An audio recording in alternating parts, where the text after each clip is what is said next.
तो solo levelling Ragnarok की मानवा आ चुकी है और इसके 13 और 16 चैप्टर शायद आ ही चुके होंगे। और ये सोलो लेवलिंग रैग्नारोक की सीरीज की सब में पहली वीडियो होने वाली है जिसके अंदर मैं 3 या 4 चैप्टर को कवर करूंगा। तो वीडियो में आगे जाकर काफी ज्यादा बड़ी बड़ी बातें रिवील होने वाली है सोलो लेवलिंग के वर्ल्ड की। तो अब सीधा वीडियो स्टार्ट करते हैं। रैग्नारोक के शुरू होते हैं में आउटर गॉड्स के कॉन्सेप्ट को समझाया जाता है। तो बेसिकली आउटर गॉड्स एक ऐसी एब्सोल्यूट एंटिटीज है जिन्होंने करोड़ों यूनिवर्स को क्रिएट किया है और इन्हें हम काइंड ऑफ सुप्रीम बीइंग्स भी कह सकते हैं। सुप्रीम बीइंग्स एक एटर्नल लाइफ जीते हैं जिनके अंदर उनका काम सिर्फ यूनिवर्सेस को बनाने का होता है। ये यूनिवर्सेस के अंदर सोल, सब्सटेंसेस और लॉस को जन्म देते हैं। अब सारा दिन यही काम करके सुप्रीम बीइंग्स होने लगे बोर। अब अपने एंटरटेनमेंट के लिए अपनी क्रिएशंस को लड़ते देखना पसंद करते थे। अब ये जो वॉर्स होती थी इसके अंदर सुप्रीम बीइंग्स की क्रिएशंस होती थी जो मरती थी और वापस जिंदा होती थी और ये एक एंडलेस साइकिल बन चुकी थी। वॉर होती थी, वो लड़ते थे, वो मरते थे, वो वापस जिंदा होते थे, फिर वो वापस से लड़ते थे। बस यही एंडलेस साइकिल बन चुका था। अब भले ही आपको एंडलेस साइकिल ब्रूटल लग रहा हो लेकिन सुप्रीम बीइंग्स की नजरों में सुप्रीम WWE था। अब सुप्रीम बीइंग्स को ये देखने में बहुत ज्यादा मजा आ रहा था। But then something happened. Well, एक सुप्रीम बीइंग मारा गया अपने ही क्रिएशंस के द्वारा। अब आउटर डायमेंशंस के आउटर गॉड तक ये बात पहुंची कि एक सुप्रीम बीइंग अपनी क्रिएशंस के द्वारा ये मारा गया है। तो वो जल्दी से देखने आए कि क्या लफड़ा है। अब ये सारे आउटर डायमेंशंस के आउटर गॉड्स इस वर्ल्ड को ऑब्जर्व करने आते हैं। अब ये मत सोचना कि इन दूसरे सुपर बीइंग्स को इस सुपर बीइंग की चिंता थी जो मारा गया है, बल्कि ये इस ऑनरलेस वर्ल्ड और ऑनरलेस पावर को क्लेम करने के लिए आए थे। मतलब जो सब में पहले क्लेम करेगा वो इस नए वर्ल्ड का मास्टर बन जाएगा। अब ये कुछ गॉड्स का कॉन्सेप्ट था जो मानवा के स्टार्ट होते हैं हमारे ऊपर फेंक दिया गया था और मैंने भी तुम्हें वैसे का वैसा ही बता दिया है। अब मानवा सीधा फॉलो करती है संग सुओ के ऊपर जो कि और कोई नहीं शैडो मोनार्क संग जिन्वू का बेटा है। तो अपना suo Korean national university of arts के लिए सिलेक्ट हो चुका है और यहाँ से हम सुओ के बारे में और ज्यादा जानना शुरू करते हैं। एग्जाम्पल के लिए सुओ के पेरेंट्स इस दुनिया में अब नहीं रहे। तो क्या जिन्वू और चाइन इस दुनिया में नहीं है? अरे टेंशन मतलब वो मरे नहीं है। और बल्कि मैंने भी जब इसे पहली बार पढ़ा था तो मेरी भी फट गई थी। बट फिलहाल मैं आपको बता दूं वो लोग मरे नहीं है, लिटरली गायब हो गए हैं या some kind of mission I guess कहीं मिशन पे गए हैं और वहां जाकर गायब हो गए हैं। अब उन दोनों का क्या हुआ है मैं आगे जाकर वीडियो में वैसे भी बता ही दूंगा। अब आगे की स्टोरी जानने के लिए तुम्हें सोलो लेवलिंग का एंड याद करना होगा। सोलो लेवलिंग के एंड में संग जिन्वू पूरे वर्ल्ड की मेमोरीज को मिटा देता है, यानी कि पूरे वर्ल्ड में किसी को भी याद नहीं रहेगा कि उनके यहाँ पर गेट्स ओपन होते थे, हंटर्स होते थे, मॉन्स्टर्स होते थे और डीमंस होते थे। इनफैक्ट अब यहाँ पर अवेकन लोग भी नहीं है। वो जो होते थे ना हंटर्स जिनके पास पावर होती थी अब वो भी इस दुनिया में नहीं रहे। पूरी दुनिया में शांति और वर्ल्ड एकदम पीस पर है। अब मैं सारी चीजें एक्सप्लेन नहीं करूंगा क्योंकि लिटरली ये सोलो लेवलिंग का प्लॉट है।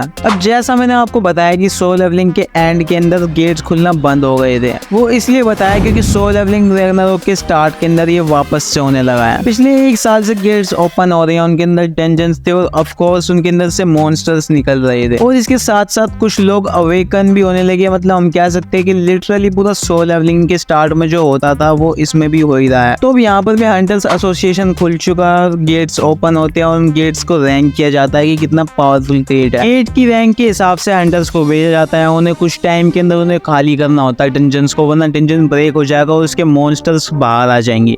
लिटरली सोलो लेवलिंग का प्लॉट पूरा। अब कहानी के अंदर आता है 2 साल का टाइम स्किप, जिसका मतलब है कि गेट्स को खुले हुए 3 साल हो चुके हैं और अवेकन लोगों को आए हुए भी 3 साल हो चुके हैं, एसोसिएशंस को भी आए हुए 3 साल हो चुके हैं। बट देन हमें पता चलता है कि जो अपना संग सुओ है वो अवेकन है ही नहीं। जी हाँ, वो एक लिटरली नॉन अवेकन बंदा है, यानी कि उसके पास कोई पावर्स नहीं है। अब इसकी वजह से सुओ अपने आप को काफी कम आंकता है कंपेयर टू अवेकन लोग। हालांकि सुओ अपने सपने में अजीब अजीब शैडो क्रिएचर्स को देख पाता है। इनफैक्ट उसने अपनी एक आर्ट क्लास के अंदर एक ह्यूमनॉइड आंट को बनाया था। अब आर्ट क्लास वाले तो उसे पहचानेंगे नहीं देखकर कि वो क्या है, लेकिन तुम और मैं बिल्कुल अच्छे से पहचान गए हैं कि ये तो अपना बैरू है। एक बार सुओ की यूनिवर्सिटी के सामने एक डीरैन का गेट खुल जाता है जिसके अंदर हंटर्स जाकर उस गेट को खाली कर देते हैं सम काइंड ऑफ 7 और 8 आवर्स के अंदर। लेकिन यहाँ पर एक बात तो थोड़ी अजीब थी। अब अजीब बात ये थी कि वो सारे हंटर्स इस गेट के अंदर अजीब तरीके के क्रिएचर्स को एनकाउंटर करते हैं। इस गेट के अंदर अजीब ह्यूमनॉइड मॉन्स्टर्स थे जो अपनी आंख और मुंह से ब्लू फ्लेम्स छोड़ रहे थे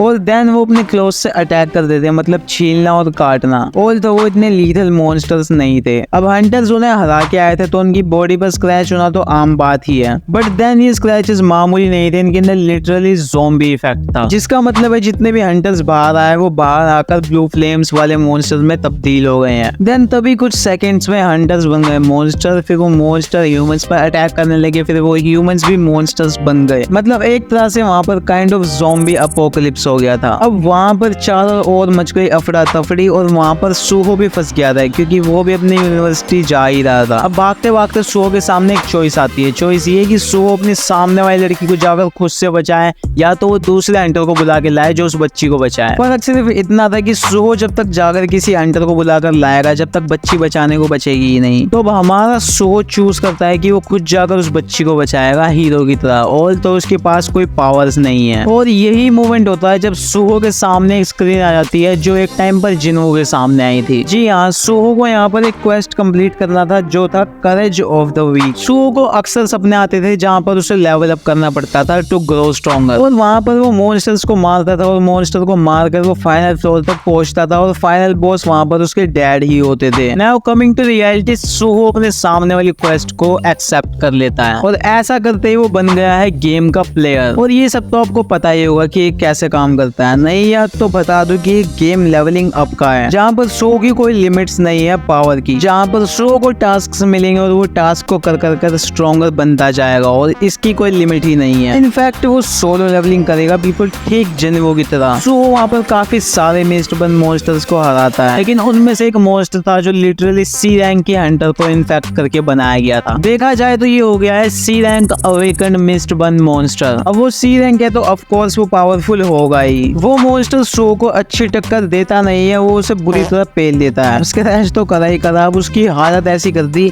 कि उसका फटीग हो गया 99 और उसकी एचपी हो गई 1। वो तो भला हो सूहो के कुछ एबिलिटीज का लाइक लॉन्जिटिविटी, जिससे उसके ऊपर स्क्रैच का असर हुआ ही नहीं। लाइक लिटरली उसकी बॉडी ने उसके स्क्रैच को न्यूट्रलाइज कर दिया था। अब इतना पिटने के बाद सूहो की हालत हो गई थी काफी नाजुक और हमें लग रहा था कि ये तो गया, लेकिन इसी वक्त एंट्री होती है बैरू की और वो इन सारे ब्लू फ्लेम्स वाले मॉन्स्टर्स को एक ही बार में खत्म कर देता है। इसके बाद सूहो को जब होश आता है तो वो अपने आप को हॉस्पिटल में पाता है और उसके सामने होता है एक छोटा सा नन्हा सा बैरू। बैरू यहाँ पर काफी सारे डायमेंशंस को जंप करके देन सारे मॉन्स्टर्स को मारकर यहाँ पर सूहो को बचाने के लिए आया था, जिसकी वजह से उसकी काफी ज्यादा पावर्स ड्रेन हो गई थी, इसलिए वो भी छोटू सा दिख रहा है। बैरू को देखते ही सूहो को याद आता है कि वो बचपन में एक एंट लाइक क्रिएचर के साथ खेला करता था और वो और कोई नहीं बैरू ही है, लेकिन फॉर सम रीजन मैं भूल गया था। जिसके बाद बैरू रिवील करता है कि जिन्होंने सूहो की मेमोरीज और पावर्स को सील कर दिया था, लेकिन अब सब कुछ नॉर्मल होने लगा है, उसकी मेमोरीज भी वापस आने लगी है। Basically the point is Suho finally awaken हो गया है, अब उसे धीरे धीरे करके लेवल अप करना है। अभी काफी ज्यादा पोटेंशियल है उसके अंदर जो उसे अनलॉक करना बाकी है। अब सूहो को भी जिन्हो की तरह ही लेवल अप करना पड़ेगा, लेकिन एक अच्छी बात है कि उसके साथ बैरू का सपोर्ट है। अब तुम पूछोगे कि जिन्हो है कहाँ, वो कहाँ गया है, तो जिन्हो स्पेस में गया है to fight some war against invaders and obviously वो मरा नहीं है, वो लड़ने के लिए हमारी दुनिया से गायब हो गया है और वो हमारे वर्ल्ड को प्रोटेक्ट कर रहा है आउटर गॉड्स से, और वी कैन से इटारिम। तो अब तुम समझे कि इसी वॉर की वजह से जिन्हो लड़ रहा है आउटर गॉड्स से, इसी की वजह से अर्थ पर भी गेट खुलने लगे हैं वापस से। यही रीजन है कि यहाँ पर भी लोग अवेकन होने लगे हैं वापस से। अब यहाँ पर अजीब बात यह है कि चाइन जिन्हो के साथ नहीं गई है, तो आखिर वो कहाँ गायब हो गई है,